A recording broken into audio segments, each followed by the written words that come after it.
पिछले 3 दिनों से आप मलेच्छराज श्रृंखला के चलचित्रों को देख रहे हैं और मुझे आप सबों की प्रतिक्रिया के बाद यह अनुभव हो रहा है कि किन लोगों के पास हम ये सब बता रहे हैं। आधे से अधिक लोग डरपोक हैं, कह रहे हैं रात को नींद नहीं आ रही, कह रहे हैं इंटरनेट नहीं चल रहा। ये सब होते रहेंगे। जिस प्रकार की मानसिकता जिस व्यक्ति की होती है उसी प्रकार का अनुभव उसकी चित्तवृत्ति को प्रभावित करता है। जिस प्रकार की भावना, जिस प्रकार की तपश्चर्या, जिस प्रकार का सदाचरण आपके जीवन में होगा उसी प्रकार के अनुभव भी आपको प्राप्त होंगे।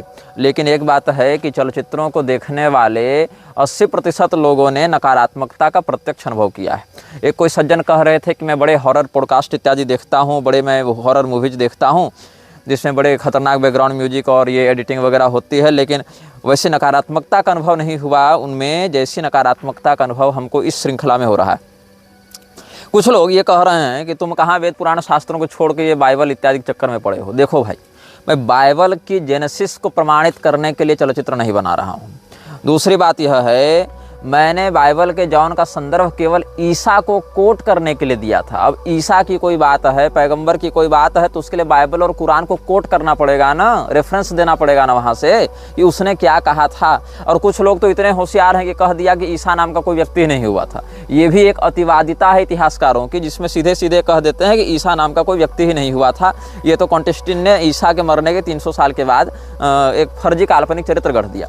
देखो, ईसा के नाम पर बहुत कुछ काल्पनिक चल रहा है, लेकिन ईसा नाम का एक वास्तविक व्यक्तित्व भी मलेच्छों के यहाँ विद्यमान था। ये एक ऐतिहासिक सत्य है जिसको झुठलाया नहीं जा सकता है।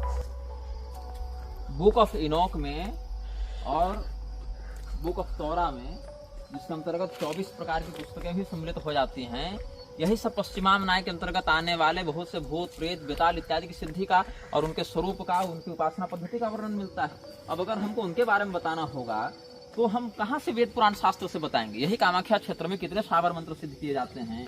लोना चमारिन इत्यादि के विषय में आप जानते ही होंगे, नाम सुने ही होंगे कभी इन शक्तियों का। तो हम कहाँ से, अब किस पुराण, किस स्मृति में इनका नाम दिखाएं आपको। तो इसीलिए यह समझना चाहिए कि जिस प्रकार के शब्द का हम प्रयोग कर रहे हैं, जिस प्रकार के तत्व का हम वर्णन कर रहे हैं, उस प्रकार के तत्वों का जिस सभ्यता में, जिस भाषा में, जिस प्रकार के लोगों के बीच में व्यवहार होता आया है, वहीं से उसका संदर्भ और वहीं से उसका प्रमाण दिया जाता है।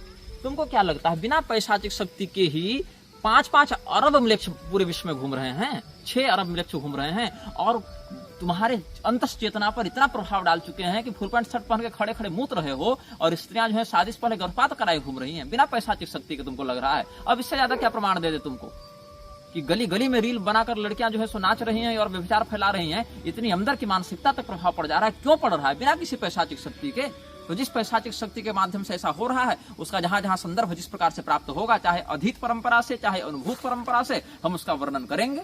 अगर तुमको इसमें प्रमाण नहीं मानना है तो अपनी कंबल तानो और सो जाओ। तुम्हारे लिए हम थोड़े बना रहे हैं ये सब बातें।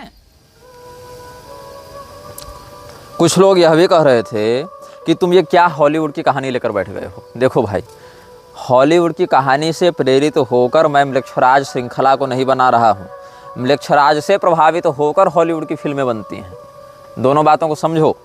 और कुछ लोग यह भी कह रहे थे कि पैरगमम नाम का एक वास्तविक शहर तो ग्रीस में है और हमने बताया कि पैरगमम कोई वास्तविक स्थान अलग से नहीं है। तो फिर दोनों बातों की संगति कैसे भिड़ेगी? बात ऐसी है कि देवराज इंद्र की नगरी का नाम अमरावती है। देवराज इंद्र के नगरी के नाम से मिलता जुलता एक नगर भारत के तेलंगाना में भी है। तो अमरावती शब्द आ जाने मात्र से हम ये नहीं कह सकते कि देवराज इंद्र तेलंगाना में रह रहे हैं। तो पैरगमम नाम का एक वास्तविक शहर भी है ग्रीस में, लेकिन ये वो पैरगमम नहीं है जहाँ की मैं बात कह रहा हूँ। इसकी एक उपाधि है, जो मलेच्छराज है उसके तख्त की, उसके सिंहासन की उपाधि है, उसके हेडक्वार्टर की उपाधि है पैरगमम। अब कुछ लोग ये कह रहे हैं कि प्रमाण दो, अपनी बात का प्रमाण दो। तो क्या करें, हम मलेच्छराज की गर्दन पकड़ के लावें और सेल्फी खींच कर डाल दें रे तुम लोग के चक्कर में हम, तब प्रमाण जानोगे। यहाँ जो रिपोर्टर अभी एनडीटीवी का मरा, कोई चंद्राकर करके था जिसको मार दिया गया, एक पंचायत स्तर के घोटाले को उजागर करने के कारण उसको मृत्यु का सामना करना पड़ा। वहाँ तो सबूत मिटाए और छिपाए जा रहे हैं। तुमको चाहिए कि नहीं, निग्रहाचार्य जब यूट्यूब पर वीडियो डालें तो मलेच्छराज का फोटो और उसके साथ सेल्फी खींच कर डाल दें, तब लोगों को पता चलेगा कि हाँ सही बात है।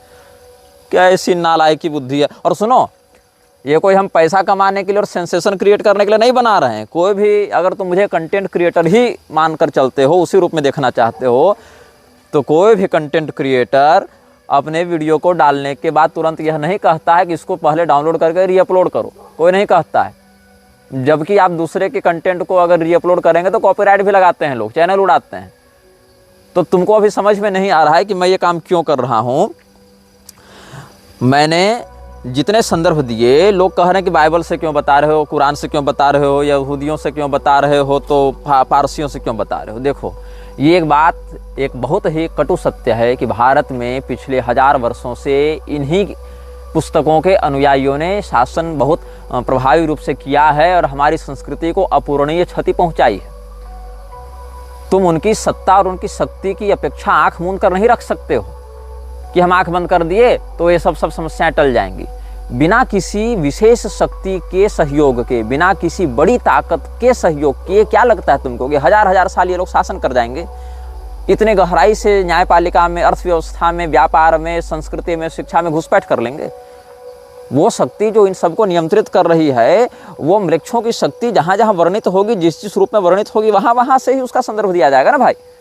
अब रही बात की, बहुत से सभ्यताओं ने इसको बहुत से नामों से पुकारा, ये बात सत्य है। मैंने इसके कई नाम बताए। कुछ लोग कहते हैं कि शैतान शब्द का तुम प्रयोग करते हो, ये तो इस्लामी शब्द है और तुम सनातन धर्म के ग्रंथों में शैतान शब्द जब नहीं मिलता तो कैसे शैतान शब्द का प्रयोग कर रहे हो। अरे बहरों, शैतान शब्द का प्रयोग हमने प्रचलित भाषा में किया है, लेकिन उसी वक्तव्य में हमने कई बार तो आसुरी संपदा शब्द का भी प्रयोग किया है। वो क्यों नहीं देखते हो? लोग समझ जाएं। अब फिर लोग पूछेंगे महाराज जी आसुरी संपदा क्या होती है? तो अलग अलग स्तर के व्यक्ति अलग अलग प्रश्न करेंगे। अगर हम कह दें शैतान तो 2 प्रकार की प्रतिक्रिया आएंगी।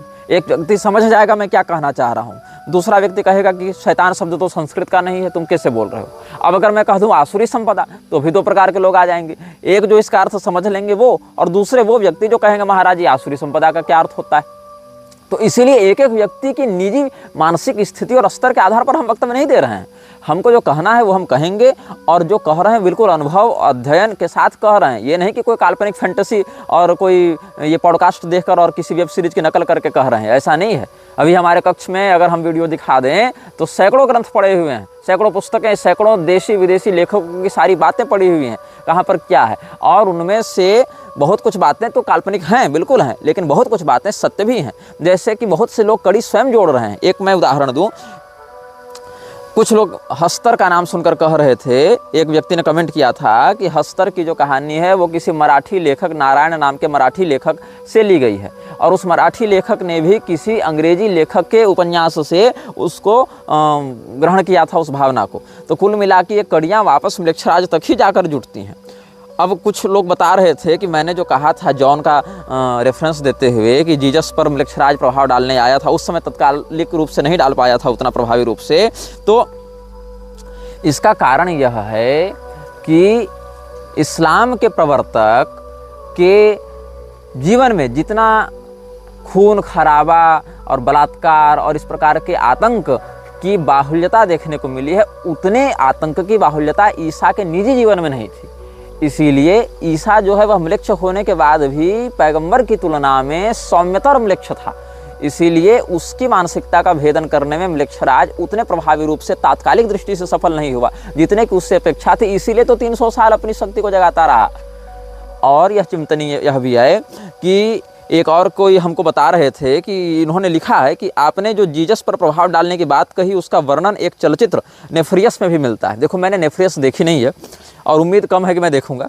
वो चलचित्र एक वार्तालाप है एक ऐसे व्यक्ति जिसको एक डीमन ने उसके शरीर को अपना घर बनाया हुआ है, और एक मनोवैज्ञानिक है। तो वो डीमन बताता है कि उसके मालिक ने जीसस को एक ऑफर दिया था, अपने प्रभाव में लाने का प्रयास किया था, पर जीसस ने मना कर दिया था। देखो, मैंने ये फिल्म नहीं देखी है इसलिए मुझे नहीं पता इसमें क्या कहानी है, लेकिन बहुत सी बातें दर्शक पाठक हमारे जो हैं वो स्वयं भी गूगल पर सर्च करके जान सकते हैं कि मेरे द्वारा कहे गए शब्दों का क्या संकेत है, बताए गए स्थानों का, दिखाए गए चित्रों का, उन विजुअल्स का क्या संकेत है। तो आप लोग स्वयं भी अपने जीवन में थोड़ा शोध कर सकते हैं। सामने सामने परोस कर खिलाएंगे नहीं। और सुनो, ये चलचित्र हम बहुत से लोगों को जगाने के लिए नहीं बना रहे हैं, क्योंकि तुम लोग जागोगे भी नहीं। जगाया उसको जाता है जो सोया हुआ हो, मुर्दों को नहीं जगाया जाता, मुर्दों को दफनाया जाता है। और मुर्दे के ऊपर जैसे 1 मन मिट्टी वैसे 1.25 मन मिट्टी, उसको ज़्यादा फर्क नहीं पड़ता है। इसीलिए तुम्हारे लिए नहीं, केवल उन अनुयायियों के लिए, उन सहृदय लोगों के लिए हम ये चलचित्र बना रहे हैं जो कुछ वास्तव में जानना चाहते हैं, सतर्क होना चाहते हैं, उनके लिए। अब म्लेच्छराज ने बहुत सी सभ्यताओं से लड़ाई की है, बहुत सी सभ्यताओं से इसने युद्ध किया है। इसकी युद्ध नीति पर भी हम बाद में आएंगे, लेकिन अभी तुम्हारी मानसिक स्थिति उन विषयों को समझने लायक नहीं है। इसीलिए पहले आज हम सनातनी धर्म ग्रंथों से ही संदर्भ देकर तुमको समझाने का प्रयास करेंगे, ताकि तुमको पता चले कि मैं कितनी गंभीरता से क्या कहना चाहता हूँ। एक व्यक्ति तो यह भी कह रहा था कि ये तो श्रीमद् भागवत कथा कहते थे, अब म्लेच्छराज कथा कैसे कहने लगे। अरे भैया, सनातन धर्म के ग्रंथों में कलयुग का वर्णन नहीं है क्या? कलयुग के शासकों का वर्णन नहीं है क्या? कलयुग के लक्षणों का वर्णन नहीं है क्या? कलयुग के माध्यम से हमारे जीवन में जो दुष्प्रभाव पड़ता है इसका वर्णन नहीं है क्या? तो क्या उससे हम कलयुग का महिमा मंडन कर रहे हैं, अधर्म को प्रोत्साहित कर रहे हैं, कि उससे बचाने के लिए तुमको सतर्क कर रहे हैं, उसके विषय में जो षड्यंत्र है उसको पर्दाफाश करके, उसका उद्भेदन करके तुमको बचाने का प्रयास कर रहे हैं?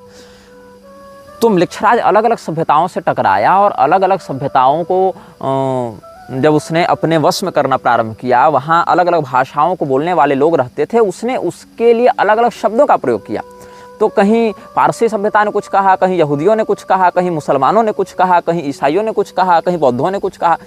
तो अलग अलग सभ्यता के भाषाई लोगों ने अलग अलग नामों से उसको पुकारा है। और एक बात जान लो, म्लेच्छराज एक पद है, म्लेच्छराज कोई वैयक्तिक संज्ञा नहीं है। वो तो हमने आपको कह दिया म्लेच्छराज, लेकिन म्लेच्छराज एक वैयक्तिक संज्ञा नहीं है, म्लेच्छराज एक पद है। और अभी जो म्लेच्छराज है उसका नाम हम बता चुके हैं आपको, आर्द्र म्लेच्छ। और इसके शरीर में एक शक्ति रहती है जिसको कहते हैं अनाम म्लेच्छ। अब अनाम म्लेच्छ और आर्द्र म्लेच्छ के विषय में यदि आपको थोड़ा सा भी संज्ञान हो तो एक बार गूगल भी सर्च कर सकते हैं, क्योंकि मुझे इसका बोध नहीं था पहले, लेकिन बहुत से हमारे दर्शकों पाठकों ने भी यह बताया तो कि इसके विषय में और भी कुछ संदर्भ मिलते हैं। मैंने तो जो बताया वो अपने अध्ययन और साधना से बताया, लेकिन बहुत से लोगों ने इसके विषय में कुछ बातें और भी अनुभव की हैं। ANAMMLECH या इसी प्रकार की कोई स्पेलिंग आप टाइप करेंगे, अनाम ANAM और म्लेच्छ। इसमें म्लेच्छ जो है वो हमारा वाला म्लेच्छ नहीं है, मेलेच्छ, मेलेच्छ शब्द जैसा है, MELECH इस प्रकार से। तो ANAMMELECH इस प्रकार से अनाम म्लेच्छ का आजकल लोग कुछ संकेतात्मक वर्णन कर रहे हैं। तो आर्द्र म्लेच्छ और अनाम म्लेच्छ जो हैं वो एक ही शरीर में रहने वाली दो एंटिटीज हैं, इनमें अन्योन्याश्रय संबंध है। जैसे आज व्याकरण पर कुछ चिंतन बन रहा था हम लोगों का, तो आदिरंत्येन सहेता और हरंत्यम पर कुछ चिंतन हुआ। तो आदिरंत्येन सहेता को में इत सिद्ध करने के लिए हलंत्यम चाहिए, और हलंत्यम को सिद्ध करने हेतु हल प्रत्याहार की सिद्धि आदिरंत्येन सहेता से करनी पड़ेगी। तो वैसे ही अन्योन्याश्रय संबंध है आर्द्र म्लेच्छ और अनाम म्लेच्छ के मध्य। अनाम म्लेच्छ को आर्द्र म्लेच्छ का शरीर चाहिए अपने क्रियाकलापों को प्रभावी करने के लिए, और आर्द्र म्लेच्छ को अनाम म्लेच्छ की शक्तियाँ चाहिए संसार में अपने प्रभुत्व को स्थापित बनाए रखने के लिए। इसीलिए इन दोनों के मध्य जो है अन्योन्याश्रय संबंध है, एक शरीर है, एक हार्डवेयर है, एक सॉफ्टवेयर है। ऐसे तुम लोग इसको समझ सकते हो। तो जो पिशाच हैं वो मरुस्थल निवासी होते हैं। यहाँ पर कहते हैं मनुस्मृति की टीका में, पिशाचास्तेभ्योपकृष्टा असुचि मरुदेश निवासिनः। आज हमने पूरा अध्ययन करके बहुत से प्रमाणों को यहाँ पर एकत्र करके रखा है, जिसको हम आप सबों के समक्ष व्यक्त करेंगे। तो यहाँ पर कहते हैं कि पिशाचास्तेभ्योपकृष्टा असुचि मरुदेश निवासिनः। पिशाच कौन है? देवताओं से, राक्षसों से, गुह्यकों से कुछ नीचे श्रेणी के हैं और मरु देश में निवास करते हैं। ऐसे प्रजाति विशेष पिशाच कहलाते हैं। और ये सब जो अब्राह्मिक मत हैं वो भी पैशाच धर्म के ही अंतर्गत आते हैं, पैशाच मत के ही अंतर्गत आते हैं। यहाँ धर्म का अर्थ सदाचरण नहीं है, धर्म का अर्थ है धारणीय लक्षण। उनको हमने यहाँ पर धर्म शब्द से कहा है, क्योंकि धर्म एक व्यापक शब्द है। अब कुछ लोग यहाँ पर अलग अलग बातें कहने लगे हैं, ज्ञान देने आ जाते हैं। देखो, ज्ञान देने मत आओ हमारे वीडियो में, ज्ञान लेना है तो आओ, नहीं तो निकलते बनो। क्योंकि जिस विषय पर तुम हमको सलाह और उपदेश देने आए हो ना, तुम्हारी अपेक्षा अधिक गंभीर चिंतन हम कर चुके हैं और अधिक निकटता से उस तत्व को जान चुके हैं। शुक्राचार्य के विषय में लोग कहते हैं कि ये तो शुक्राचार्य के चेले हैं, शुक्राचार्य ही म्लेच्छराज है। आता जाता तुमको कुछ नहीं है, आरोप पहले अपने ही देवताओं पर लगा दो कि शुक्राचार्य म्लेच्छराज है। देखो, भगवान शुक्राचार्य भृगुवंशी महर्षि हैं, बहुत श्रेष्ठ आचरणवान हैं, नीतिज्ञ हैं, मंत्र विशारद हैं और राक्षसों के गुरु भले हैं। लेकिन शुक्राचार्य जी ने कभी भी राक्षसों को ये नहीं कहा कि तुम यज्ञ का विध्वंस करो, तुम गौओं को जाके मारो, तुम वर्णाश्रम का विरोध कर दो, ये नहीं कहा। शुक्राचार्य जी का काम बस इतना है कि जब देवता राक्षसों पर आक्रमण करें तो मंत्र शक्ति से राक्षसों की रक्षा करें, जब देवताओं का पक्ष कमजोर पड़े तो राक्षसों को नीति सिखाकर, योजना बताकर देवताओं पर विजय प्राप्त करने के लिए प्रेरित करें, अथवा किसी मंत्र की दीक्षा इत्यादि देकर विशेष शक्ति साधना यज्ञ इत्यादि के माध्यम से उनको उत्कृष्ट बना दे। इतना ही उनका काम है। लेकिन शुक्राचार्य जी ने कभी भी राक्षसों की उन्नति के लिए उनको ये नहीं कहा कि तुम वर्णाश्रम का विरोध करो, तुम गौवों को मारो, तुम स्त्रियों से बलात्कार करो, ये ऐसा शुक्राचार्य जी ने नहीं कहा। अपितु राजा बलि के प्रकरण में आप देखें तो शुक्राचार्य जी ने तो स्वयं राजा बलि के माध्यम से कितने दिव्य यज्ञों को करवाया है, दान धर्म इत्यादि करवाया है। और शास्त्रों में तो यह भी वर्णन आता है कि एक ही गुरु तत्व दैत्यों के लिए और देवताओं के लिए दो अलग अलग स्वरूप धारण करके प्रवर्तित होता है। वह गुरु तत्व अंगिरा के माध्यम से बृहस्पति के रूप में प्रकट होता है दिव्य संपदा के पोषण के लिए, और वही गुरु तत्व भृगु के माध्यम से उशना अर्थात शुक्राचार्य के रूप में प्रकट होता है दैत्यों के उत्कृष्टता के लिए। तो ये बात है। शुक्राचार्य जी की जो आँख फूट गई थी, राजा बलि जब वामन भगवान को 3 पग भूमि का दान कर रहे थे, तो शुक्राचार्य जी के नेत्र जो वहाँ पर विदीर्ण हुए हैं, वो एक आंख का आश्रय लेकर लोग इल्यूमिनाती को घुसा रहा, ऐसी बात नहीं है। शुक्राचार्य जी की वो नेत्र भगवान की कृपा से फिर ठीक भी हो गए थे, ऐसा नृसिंह पुराण में वर्णन है। तो शुक्राचार्य जी को म्लेच्छराज मत बताओ, तुम कुछ जानते नहीं हो इस विषय में। अब कि आप शुक्र नीति पढ़ेंगे, शुक्र नीति सार पढ़ेंगे, तो वहीं से आपको हम बता देते हैं शुक्राचार्य जी का क्या मत है म्लेच्छों के विषय में। त्यक्तस्वधर्माचरणा निर्घृणा परपीड़का चंडाश्च हिंसका नित्यम म्लेच्छास्ते विवेकिनः। जो अपने आचरण को, अपने स्वधर्म मतलब अपने जातिगत, कुलगत, वर्णगत धर्म का परित्याग करके निर्दयतापूर्वक दूसरे व्यक्ति को पीड़ा देते हैं, जो अत्यंत प्रचंड स्वभाव वाले हैं, हिंसक हैं और जो सदैव दूसरे को कष्ट देते रहते हैं, ऐसे अविवेकी व्यक्ति को म्लेच्छ कहते हैं। अर्थात शुक्राचार्य जी की दृष्टि में म्लेच्छ कोई बहुत सम्माननीय और श्रेष्ठ तत्व नहीं है, अविवेकी लोगों को ही शुक्राचार्य जी ने म्लेच्छ माना है। और जैसा कि हमने आपको बताया था कि अनाम वृक्ष की ज्योति, वृक्षराज की ज्योति अपने हृदय में स्थापित करने के साथ ही उसकी चाकरी शुरू होती है। तो अब भारत में भी एक संस्था कार्य कर रही है जो शरीर के अंदर एक दिव्य ज्योति की स्थापना करवा रही है। उस संस्था का नाम जानते हैं? प्रजापिता ब्रह्मा कुमारी। कभी सर्च करना, या बहुत से लोगों के वीडियो भी हैं उसके छल से जो बच बच के भाग के बाहर निकले ना उसके चंगुल से। प्रजापिता ब्रह्मा कुमारी वाले क्या कर रहे हैं? हृदय में ज्योति की स्थापना करवा रहे हैं। किसकी ज्योति है जरा पता करना वो। अब आगे तुम लोग को भी होमवर्क देंगे, सब हम ही बताएंगे तो सबूत मांगने जाओगे, और सबूत देने के लिए तुम लोग हो कौन जो हम तुमको सबूत देने जाए? तुम पर हमारा एहसान है कि कृपा करके इतना बता दे रहे हैं, ताकि कुछ लोग, अगर 1 लाख व्यक्ति भी वीडियो देख रहे हैं, उसमें एक व्यक्ति भी अगर सतर्क होता है, सुधरता है, तो हमारे बल को बढ़ाएगा। बस हमारा यही लोभ है, हमारा यही स्वार्थ है। अब आगे हम दक्ष प्रजापति के विषय पर भी चिंतन कर देते हैं कि बकरे का माथा देखकर लोग दक्ष प्रजापति ही लूसीफर है, दक्ष प्रजापति ही बेफोमेट है, ये सब कहने लग जाते हैं। ऐसी बात नहीं है। दक्ष प्रजापति देवराज इंद्र, अग्निदेव इत्यादि से भी श्रेष्ठ स्तर के प्रजापति हैं, वो देवता हैं। जहाँ अग्नि का ब्रह्म रूप में वर्णन है, वहाँ के अतिरिक्त हम कह रहे हैं जो वसुमंडल में अग्नि हैं, आदित्य मंडल में इंद्र हैं, वहाँ से आदित्य मंडल वसुमंडल के देवताओं से उत्कृष्ट स्थान दक्ष प्रजापति का है। और दक्ष प्रजापति भगवान महादेव के बड़े सुंदर भक्त रहे हैं एक समय में।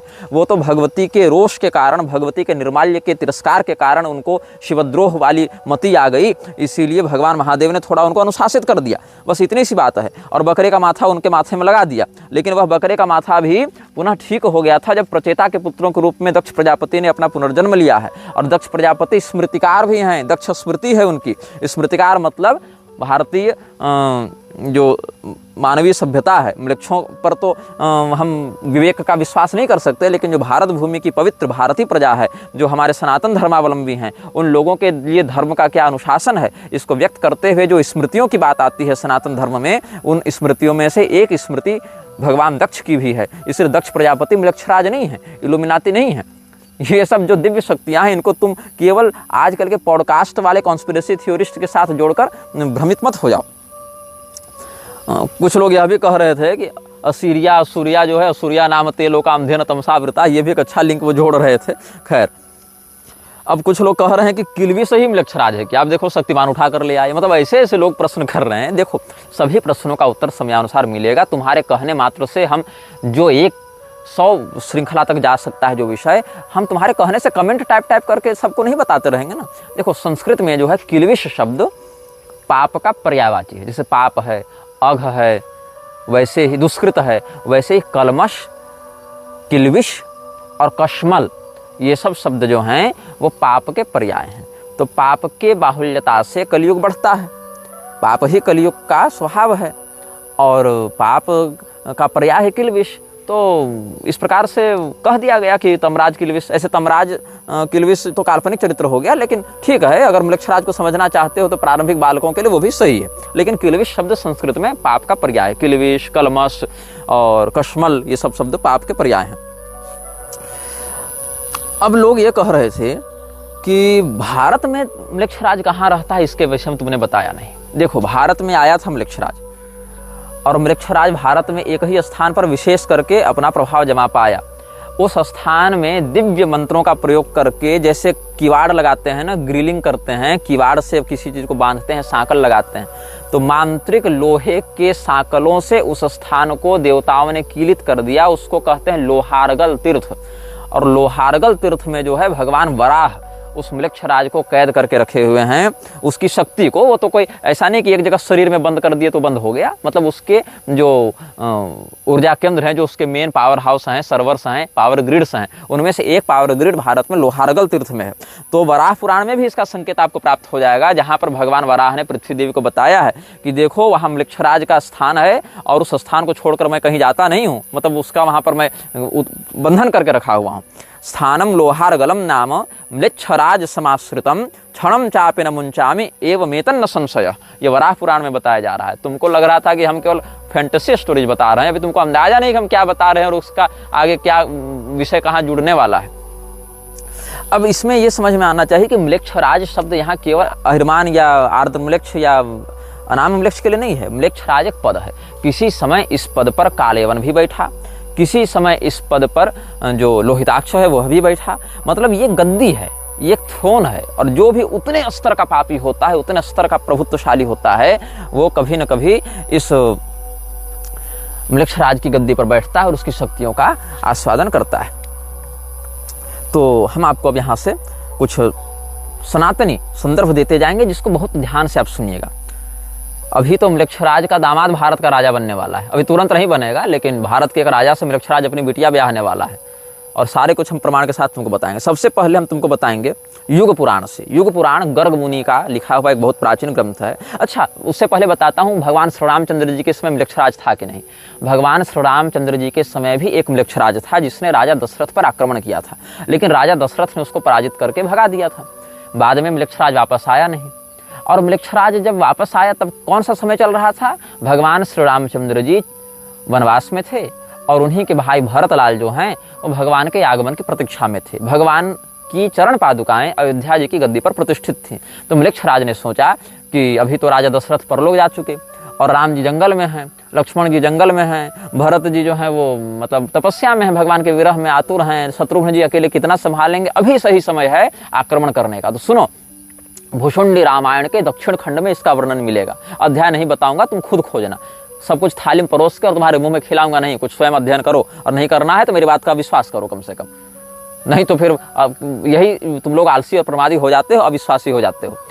तो वहां पर क्या हुआ कि जब म्लेच्छराज ने आक्रमण किया तो नेपाल की ओर से अयोध्या घुसा, नजदीक पड़ गया उसको, तो नेपाल की ओर से अयोध्या घुसा और आक्रमण किया और भयंकर आतंक मचाया। तो सब लोग जाकर भरतलाल जी से प्रार्थना किए कि देखिए आप बचाइए। बोले देखो हम राजा हैं नहीं, राजा राम जी हैं, राजा रामचंद्र जी जंगल में हैं, तो उनके प्रतिनिधि के रूप में उनकी चरण पादुकाएं ही अयोध्या का शासन कर रही हैं, तो भगवान ही सबको देख रहे हैं, सब कुछ देख रहे हैं, वही बचाएंगे। तो सभी लोगों ने मिलकर 5-7 श्लोकों में भगवान की चरण पादुका से निवेदन किया है। वो सारे श्लोक भी मैं जानता हूँ, लेकिन अभी बताऊंगा नहीं, विषय लंबा हो जाएगा। और भगवान की चरण पादुकाओं से जब स्तुति की है तो आकाश में बहुत जोर से गर्जना हुई, और बहुत मतलब दिव्य दिव्य और प्रकाशित अस्त्र शस्त्र ऊपर से गिरने लगे, और म्लेच्छराज की सेना पर गिरने लगे, और वहां राम नामांकित बाण गिरने लगे, और पूरे म्लेच्छों की सेना तबाह हो गई। थोड़े बहुत श्लोक बता देता हूँ, नहीं तो लोग कहेंगे कि बिल्कुल ही सीधा सीधा पार कर गए। थोड़े बहुत श्लोक बता देता हूँ। तो वो सब जब रोने लगे कि कहाँ से ये आकाश में बारिश हो रही है, तो महोल्कानां ज्वलन्तीनां विनिपातात् समं ततः ज्वलन्ति ध्वजवस्त्राणि दृश्यन्ते रथमूर्धसु धावतां गर्जमानानां गजानां सर्ववृष्टिषु हयानां हरेशमाणानां शरणं नाशकंचन। वृक्षों के हाथी घोड़े सब के ऊपर जब बारिश होने लगी बाणों की, तो ये कहाँ से आ गया, जैसे आग की बारिश हो रही हो। तो ये सब वृक्ष आतंकित हो गए, हाहाकार करके भागने लगे।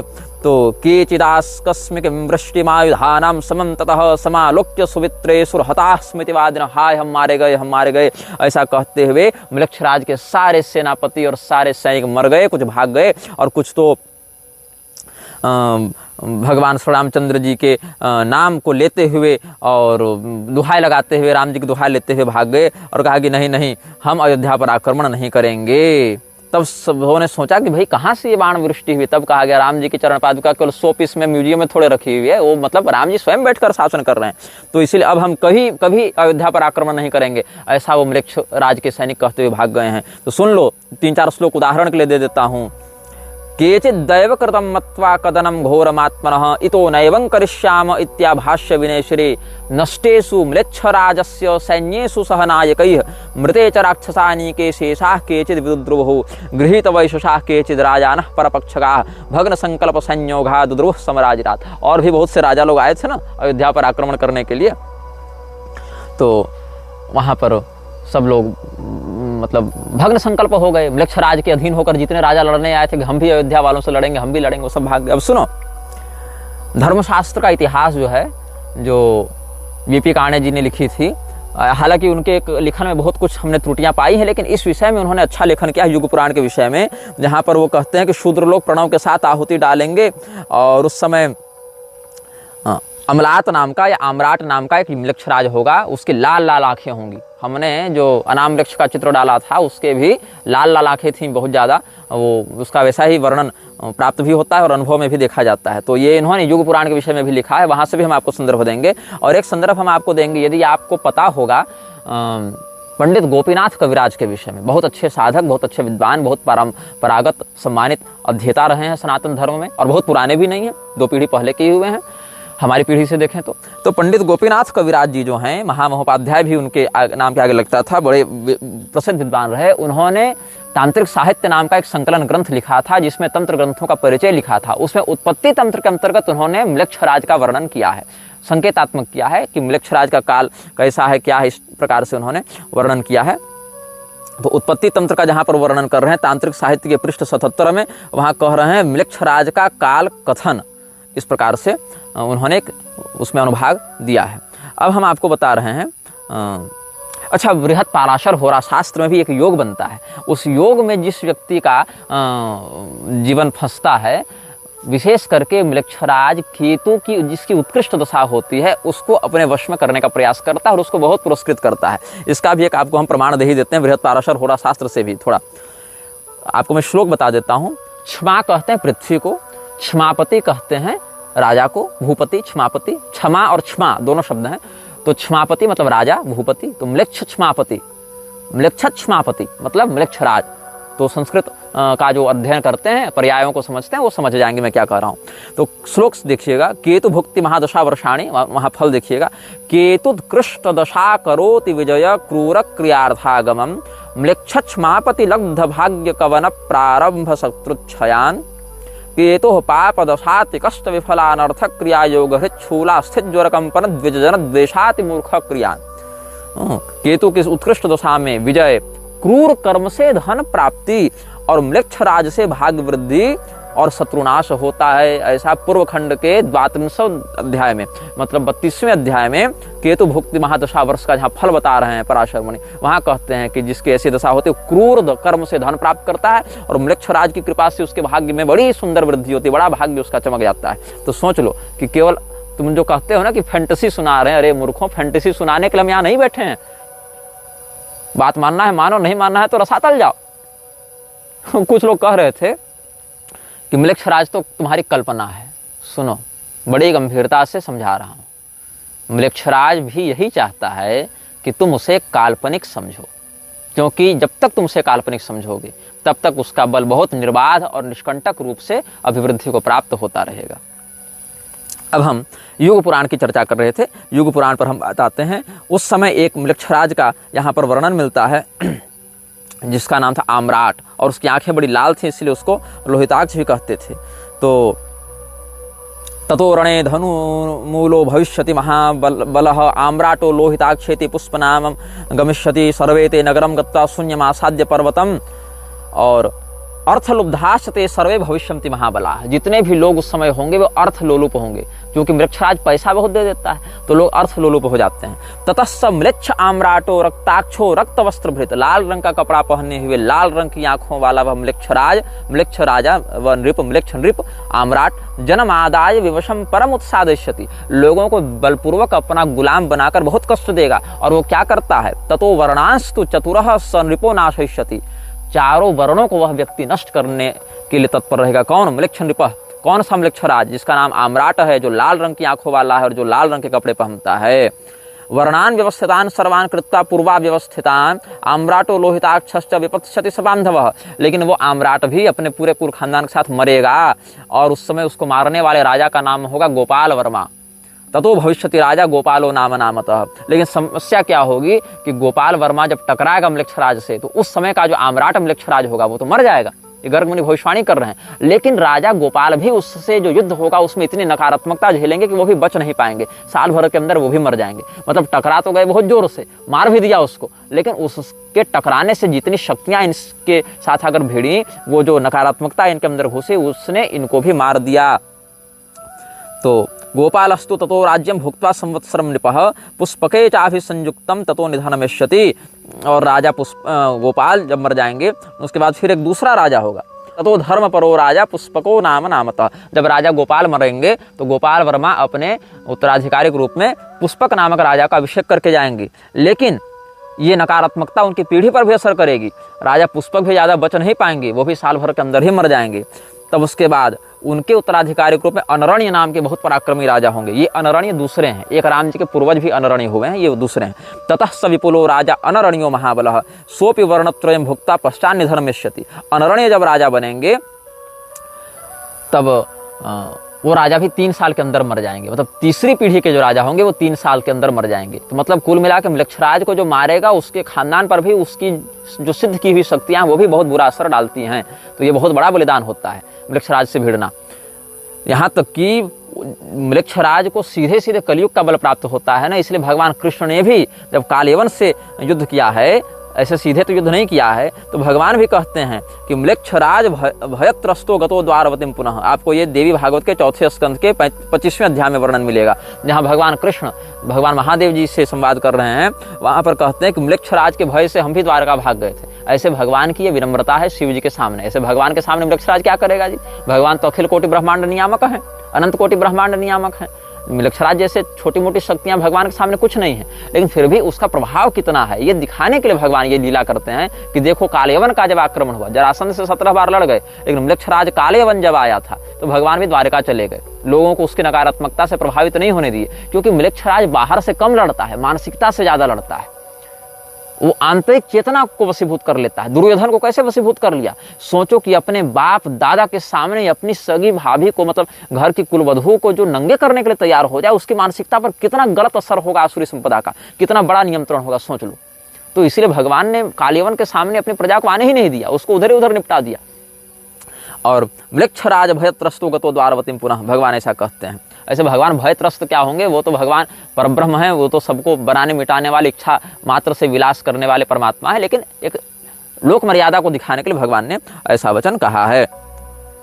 तो गोपाल वर्मा के माध्यम से आम्राट लोहिताक्ष लाल आंखों वाले आम्राट म्लेच्छराज का विनाश किया जाएगा। वो गोपाल मर जाएंगे, उनके बाद पुष्पक आएगा, वो भी 1 साल में मर जाएगा, फिर अनरण्य आएंगे, वो भी 1 साल में मर जाएंगे। इसके बाद ब्राह्मण जो हैं वो राजा की गद्दी को अपने अधीन ले लेंगे। बोले कि ये राजा तो क्षत्रिय तो सह नहीं पा रहे, इसके तेज को ब्राह्मण अपने तपोबल से कुछ शासन करें।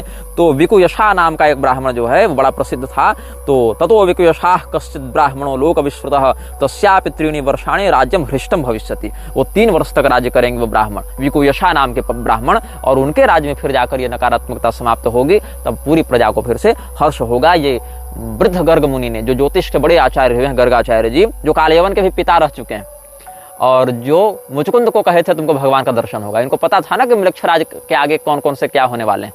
तो ये जो मुचकुंद राजा के गुरु तुल्य थे और कालयवन के पिता थे, ऐसे गर्ग मुनि ने जो युग पुराण लिखी है उसमें इस घटना का उन्होंने वर्णन किया है। ये सब सनातनी शास्त्रों से हम बता रहे हैं, कोई बाइबल और जेनेसिस और हदीसों से नहीं बता रहे हैं। इसलिए जो कहता हूं उसको कई बार श्रद्धापूर्वक सुनना सीखो। केवल निजी द्वेष में कि निग्रहाचार्य का विरोध करना है, इसके चक्कर में जो वास्तविक सत्य है, जो वास्तविक संकट है सनातन के ऊपर, उसकी उपेक्षा मत करो, क्योंकि हम नहीं बताएंगे तो बताने वाले बचे नहीं हैं अधिक लोग। अब देखो हम तुमको और भी कुछ प्रमाण देते हैं। अच्छा, एक प्रश्न बड़ा सुंदर लोगों ने पूछा था, जो युग पुराण के श्लोक से हमको स्मरण आ गया, वो भी हम तुमको बता देते हैं। क्या है वो विषय? जब आर्द्रम्लेच्छ इब्बिसिन के विद्रोह, इब्बिसिन के सेना से बचकर या निकलकर भाग रहा था, और जब वो रेगिस्तान में गया, वहां पर उसको 15 लोग मिले थे, ऐसा हमने बताया था। वो 15 लोग कौन थे? इसका अर्थ है कि वो 15 लोग तो मृक्षराज से भी पुराने हैं, वर्तमान मृक्षराज से ज्यादा पुराने हैं। तो लोग पूछते हैं वो 15 लोग कौन है। ये 15 लोग कौन है, इसके विषय में पूरी के शंकराचार्य जी ने लिखा है, संकेत में लिखा है, लेकिन उसको डिकोड नहीं किया है। हो सकता है उस दृष्टिकोण से नहीं लिखा हो, लेकिन अर्थ उसका वही है। जब हम युग पुराण का प्रमाण आपको दे रहे थे, इसमें इस प्रसंग के प्रारंभ में एक वचन आया है, अर्थ लुब्धाश्चते सर्वे भविष्यन्ति महाबला, कि मृक्षराज का प्रभाव विशेष करके उन लोगों पर पड़ता है जो अर्थ के लोभी हैं, पैसे पर जिनकी नजर रहती है। और दूसरी बात यह है कि जो हमने आपको बृहत पाराशर होरा शास्त्र वचन दिया, वहां भी वर्णन है, म्लेच्छमापति लब्ध भाग्य कवन प्रारंभ शत्रुक्षयान। मृक्षराज की कृपा से उस व्यक्ति को बहुत पैसा मिलता है और उसको क्रूर क्रियार्थागमम, क्रूर क्रिया से पैसा बहुत मिलता है। तो जो व्यक्ति अर्थ लोलुप है, पैसे के प्रति लोभी है, उसको मृक्षराज बहुत जल्दी अपना गुलाम बना लेता है, उसकी उस कमजोरी को पकड़ के। तो ये 15 जो लोग उसको मिले थे, वे कलयुग के अलग अलग सत्ताओं के 15 प्रतिनिधि हैं। ये 15 कौन हैं, ये भी अब मैं आपको बता देता हूं। इसमें कहते हैं, पूरी शंकराचार्य जी ने एक ग्रंथ लिखा था, रथारूढ़ श्री जगन्नाथादि के दर्शन तथा स्पर्शादि की अधिकार मीमांसा। करपात्री स्वामी जी ने भी इस विषय में बहुत कुछ लिखा है। तो श्रीमद् भागवत महापुराण के 11वें स्कंध के 23वें अध्याय से बता रहे हैं भगवान श्री कृष्ण उद्धव जी को। वहीं से आप देखिए, स्तेयम हिंसा नृतम दंभः कामः क्रोधः स्मयो मदः भेदो वैरमविश्वासः संस्पर्धा व्यसनानि च एते पंचदशानर्था ह्यर्थमूला मतान्नृणाम तस्मादनर्थमर्थाख्यम श्रेयोर्थी दूरतस्तजेत। एक 15 में से एक क्या है? चोरी का अधिष्ठाता है, आपके मन में चोरी करने का भाव डालेगा। दूसरा वह शक्ति है, दूसरी शक्ति जो आपके मन में हिंसा करने की प्रेरणा देगी। तीसरी शक्ति आपके मन में झूठ बोलने की प्रेरणा देती है। चौथी शक्ति आपके मन में दंभ का विस्तार करती है। पांचवी शक्ति आपके मन में काम की वासना को बहुत बढ़ा देती है। छठी शक्ति आपके मन में क्रोध को बहुत बढ़ा देती है। सातवीं शक्ति आपके मन में गर्व को बहुत बढ़ा देती है। आठवीं शक्ति आपके मन में मद, एकदम मतलब क्या, मतवालापन, अपने आगे किसी को नहीं समझना, उसको बढ़ा देती है। उसके बाद भेद मतलब फूट डालने वाला एक तत्व है। उसके बाद वैर करवाने वाला एक तत्व है। दूसरे सहजन के प्रति, शास्त्रों के प्रति, देवताओं के प्रति, धर्म के प्रति अविश्वास बढ़ाने वाला एक तत्व है। दूसरे की उन्नति से संतुष्ट और प्रसन्न होने की अपेक्षा स्पर्धा रखने में जो दुर्भाव है, उसकी उत्प्रेरिका एक शक्ति है।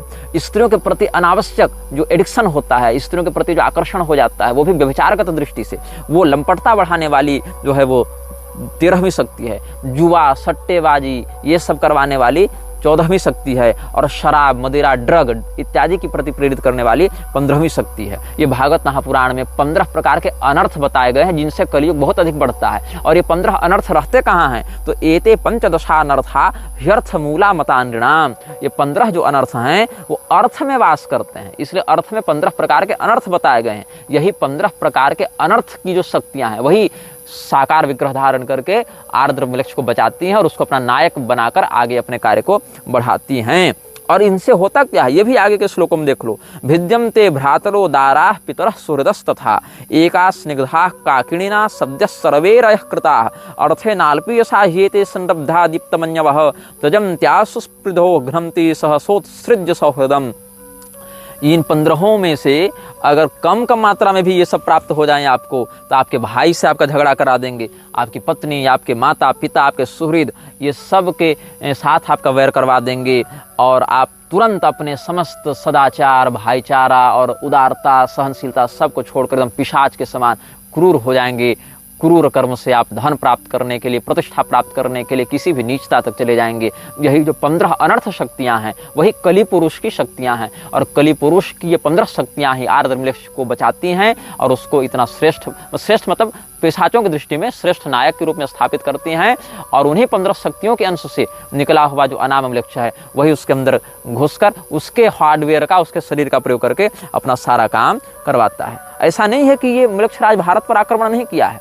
ये मलेक्षराज ने जिस समय चाणक्य ने महापद्मनंद का तख्ता पलट करवाया था उस समय भी इसने भारत पर आक्रमण किया था, और भारत पर आक्रमण करने के लिए इसने 5 राजाओं का आश्रय लिया था। अब ये जो महापद्मनंद है वो था कौन? उसने कलयुग को आगे बढ़ाने के लिए बहुत सहयोग दिया था। श्रीमद् भागवत में आप देखिए, जहाँ सुखदेव जी ने कलयुग के भविष्यगत राजाओं का वर्णन किया है। महापद्म पतिः कश्चिन नंदः छत्र विनाशकृत ततो नृपा भविष्यन्ति शूद्र प्रायस्तु धार्मिकाः स एक छत्रां पृथ्वी मनुलंघित शासनः शासिष्यति महापद्मो द्वितीय इव भार्गवः तस्य चाष्टो भविष्यन्ति सुमाल्य प्रमुखा सुताः य इमां भोक्ष्यन्ति महिं राजानश्च सप्तम समाः नव नन्दान् द्विजः कश्चित् प्रपन्नानुद्धरिष्यति तेषां भावे जगति मौर्या भोक्ष्यन्ति वै कलौ स एव चंद्रगुप्तं वै द्विजो राज्येभिषिक्षति।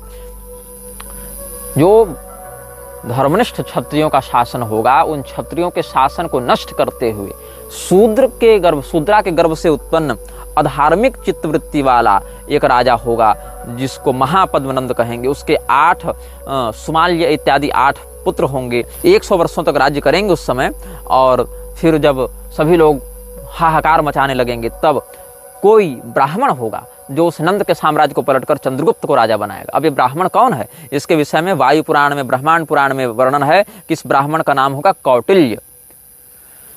महानंदी सुतश्चापि शूद्रायाम काल संवृतः उत्पत्स्यते महापद्मः सर्वक्षत्रांतरे नृपः ततः प्रभृति राजानो भविष्याः शूद्रयोनयः एकराट् स महापद्म एकच्छत्रो भविष्यति 28 वर्षाणि पृथ्वीं पालयिष्यति सर्वक्षत्र हृदोद्धृत्य भाविनोऽर्थस्य वैबलात्। किसके बल से? अर्थस्य वैबलात्। आपको हमने युग पुराण से क्या कहा था? अर्थ लोलुप सब हो जाएंगे। आपको हमने क्या बताया? अर्थ में 15 अनर्थ रहते हैं जो कलयुग के सेवक हैं, जो आर्द्रमलेक्ष को गोद लेते हैं। और यहाँ पर महापद्मनंद को कौन बढ़ा रहा है? अर्थस्य वैबलात्, अर्थ के बल से उसने ऐसा किया। और सहस्रास्तुताह्यष्टौ समाद्वादशते नृपाः महापद्मस्य पर्याय भविष्यन्ति नृपाः क्रमात्। तो कौटिल्य फिर उनसे भिड़ेंगे और उद्धरिष्यति तान् सर्वान् कौटिल्यो वैद्यरष्टिभिः भुक्ता महिं वर्षशतं नवेन्दुः स भविष्यति चंद्रगुप्तं नृपं राज्ये कौटिल्य स्थापयिष्यति 24 समा राजा चंद्रगुप्त भविष्यति। फिर 24 साल तक चंद्रगुप्त का राज्य होगा। फिर बिंदुसार का राज्य, जिसको भद्रसार के रूप में भी यहाँ कहा गया है, उसका 25 वर्ष तक राज्य रहेगा और 26 वर्ष तक अशोक का राज्य रहेगा। 24 समा राजा चंद्रगुप्तं नृपं राज्ये कौटिल्य स्थापयिष्यति 24 समा राजा चंद्रगुप्तो भविष्यति भविता भद्रसारस्तु 25 समा नृपः 26 समा राजा अशोको भविता नृषु। ये सब बात है। तो भारत में मलेक्षराज को लेकर बहुत कुछ संकेत मिलता है। राज तरंगिणी देखो, वहाँ भी मिलेगा, बहुत कुछ स्थानों पर मिलेगा। तो ये जो मलेक्षराज है वो चंद्रगुप्त के समय आक्रमण करना चाहता था। क्यों करना चाहता था? क्योंकि चाणक्य ने अर्थ के बल से जो अनर्थ का विस्तार कर रहा था, मलेक्षराज का जो एजेंट था महापद्मनंद यहाँ पर, उस मलेक्षराज के अभियान को चंद्रगुप्त के माध्यम से चाणक्य ने रोक दिया। और चाणक्य ने जब तख्ता पलट कर दिया, सत्ता परिवर्तन कर दिया, तो मलेक्षराज का तो काम अटक गया। तो जो महापद्मनंद था उसके पुत्र ने मलेक्षराज से संपर्क किया और वहां से उसको कहा कि महाराज अब आप आके यहाँ पर हमारी रक्षा कीजिए। तो महाकवि विशाख दत्त ने मुद्रा राक्षस नाटकम में इसका संकेत किया है। यदि आपको थोड़ा सा साहित्य से रुचि होती तो आप इस विषय को जानते। उपलब्धवानस्मि प्रणिधिभ्यो यथा तस्य म्लेच्छराज बलस्य मध्यात् प्रधानतमाः पंचराजानः परया सुहृत्या राक्षस मनुवर्तन्ते। कि मैं यहाँ पर आकर बता रहा हूँ, हे आचार्य चाणक्य, क्या कि मलेक्षराज की सेना में 5 राजा प्रधानता से उसके काम को देख रहे हैं बड़े सुहृद बनकर। उसमें कौन कौन हैं? कौलूतश्चित्रवर्मा मलय नरपतिः सिंहनादो नृसिंहः काश्मीरः पुष्कराक्षः छतरिपु महिमा सैन्धवः सिन्धुशेणः मेघाक्षः पंचमोऽस्मिन् पृथुतुरगबलः पारसीकाधिराजो नामान्येषां लिखामि ध्रुवमहमधुना चित्रगुप्तः प्रमार्ष्टु। कौलूत देश के राजा चित्रवर्मा मलय के राजा जो सिंह के समान गर्जना करते हैं वह नृसिंह वर्मा, कश्मीर का राजा पुष्कराक्ष जिसने अपने पराक्रम से अपने शत्रुओं की महिमा को नष्ट कर दिया है, सिंधु का राजा सिंधुसेन, और पांचवा जिसके घोड़ों की सेना बड़ी तगड़ी ईरानी घोड़े जिसके पास हैं, ऐसा पारस देश का राजा, फारस का राजा मेघ नाम का, मेघाक्ष या मेघाक्ष कहते हैं उसको। इन पांचों का नाम हम अपनी सूची में लिखते हैं ताकि चित्रगुप्त इनके नाम को देखकर ये समझ जाए कि पहले यही पांचों को निपटाना है, इन्हीं का नाम मिटाना है इस इतिहास से। ये चाणक्य के समक्ष जाकर सूचना दी है, शिष्यवत जो गुप्तचर हैं उनके, उन्होंने। तो म्लेच्छराज उस समय आ रहा था, लेकिन भगवत कृपा से चाणक्य ने अपनी नीति कुशलता और तपोबल से म्लेच्छराज को भारत में आने नहीं दिया। तब पुनः म्लेच्छराज ने विक्रमादित्य के समय आक्रमण किया है, और विक्रमादित्य के जन्म से ठीक कुछ समय के पहले ही या उस समय जब वो बच्चे थे तो कालकाचार्य जो हैं वो म्लेच्छराज को लेकर आए थे, और फिर विक्रमादित्य ने वेताल सिद्धि इत्यादि के आश्रय से फिर बहुत दिव्य महाविद्या साधना इत्यादि भी करके, और शिवांश थे भी, शिवमुख गुह्यक के अवतार थे भी वो, तो इसीलिए अपने दिव्य पराक्रम से महाराज विक्रमादित्य ने म्लेच्छराज को पराजित किया, और वो एक प्रकार से उसका वध ही कर दिया था म्लेच्छराज का। लेकिन चूंकि हमने बताया वो कई बार अपने शरीर को बदलता है और पुनः जीवित होता है, वो असेंबलिंग फिर से करता है, तो वो बच गया। और वो म्लेच्छराज अब भविष्य में आगे कहाँ पर आएगा, किसके साथ क्या करेगा, इसके विषय में हम आपको आगे बताएंगे। अभी आपको ज़्यादा बता देंगे तो आप फिर उन विषयों को भूलने लगिएगा जो हमने कहा है। इसीलिए हम कहते हैं इन चलचित्रों को ध्यान से देखिएगा, ये मजाक नहीं है, सत्य घटनाओं पर आधारित बिल्कुल प्रामाणिक बात है। आप हमारी कई बातों को क्रॉस वेरीफाई करने के लिए गूगल में सर्च कर सकते हैं, किसी ने लिखा होगा तो कुछ मिल ही जाएगा आपको, लेकिन अगर नहीं मिलेगा तो हम आपको प्रमाण देने के लिए बाध्य नहीं है, क्योंकि जिस विषय को 10-10 साल पढ़ के, जप के, चिंतन करके हमने समझा है, सीखा है, जाना है, उसको एक कमेंट बॉक्स में हम आपको प्रमाणित नहीं कर सकते हैं, क्योंकि आप उस स्तर पर अभी नहीं पहुंचे। इसीलिए या तो विश्वास करें या तो चैनल से बाहर चले जाएं।